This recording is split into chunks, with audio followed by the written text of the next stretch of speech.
Апостолски дела 22 глава.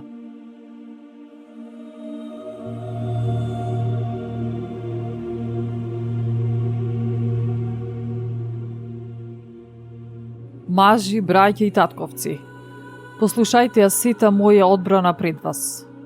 А кога слушнаа дека им зборува на еврејски јазик, уште повеќе замолкнаа. Тогаш тој рече: Јас сум јудеец, родом од Тарс Киликиски, Гамалиилови, поучен точно според законот на татковците и ревнител на Бога, како што сте и вие сите денес. До смрт ги гонев јас приврзаниците на тоа учење, врзувајќи и предавајќи во затвор и мажи и жени. За тоа може да посведочи првосвештеникот и целото старешинство. Од нив примав и писма за браќата и оде во Дамаск, да ги доведам во Ерусалим и оние кои беа таму врзани, за да бидат казнети. Но кога бев на пат и наближив кон Дамаск околу пладне, одеднаш од небото ме осветли силна светлина.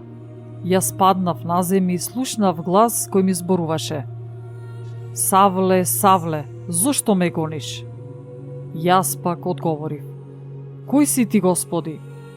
А тој ми рече: Јас сум Исус од Назарет, кого ти го гониш. Оние кои беа со мене ја видоа светлината и се уплашија, но гласот на оној кој ми зборуваше не го слушнаа. Тогаш реков: Што да правам, Господи? А Господ ми рече: Стани и оди во Дамаск, и таму ќе ти биде речено се што ти е одредено да правиш. И бидејќи од блскотот на таа светлина не можев да гледам, ме доведоа за рака оние кои беа со мене, и така ме одведоа во Дамаск. А некој си Ананија, маж благочестив според законот, со добро име меѓу сите јудејци во Дамаск, дојде кај мене, застана и ми рече: Брате Савле, прогледај. И јас во тој миг прогледав и погледнав кон него.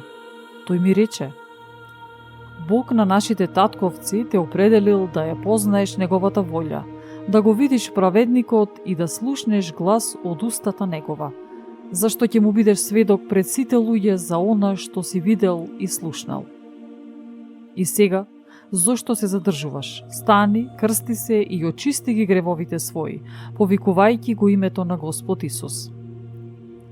А кога се врати во Ерусалим и се моле во храмот, токму кога бев во Занес, го видов како ми вели: Побрзај, излези од Ерусалим поскоро, зашто нема да го прима твоето сведоштво за мене. Јас пак одговорив: Господи, тие знаат дека јас ги затворав и бие во синагогите оние кои веруваат во Тебе. И кога се проливаше крвта на Стефан, твојот сведок, таму стоев и јас, и го одобрував неговото убиство, пазејќи ги алиштата на оние што го убиваа.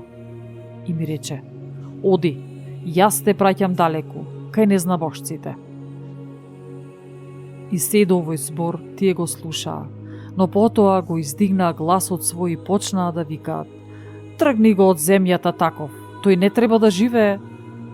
И бидејќи тие вревеа, мафтаа со алиштата своји, та креваа прав во воздухот, заповедникот нареди да го водат во тврдината и порача да го испитаат со камшикување, за да дознае зошто така викаат против него.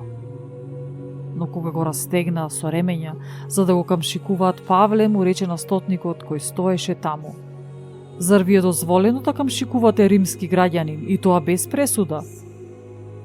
Кога го слушна тоа, стотникот отиде да го извести заповедникот, па му рече: Што мислиш да правиш? Овој човек е римски граѓанин. Тогаш заповедникот се приближи до него и рече: Кажи ми, римски граѓанин ти ли си? Тој одговори: Да. А заповедникот рече: Тоа граѓанско право јас сум го стекнал за многу големи пари.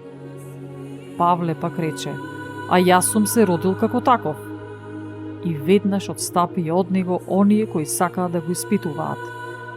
А заповедникот, кога дозна дека тој е римски граѓанин, се уплаши зашто го беше врзал. На вториот ден, кога сакаше да дознае зашто всушност го винуваат јудејците, го ослободи од оковите и заповеда да дојдат првосвештениците и целиот нивен синедрион, па го доведе долу Павле и го исправи пред нив.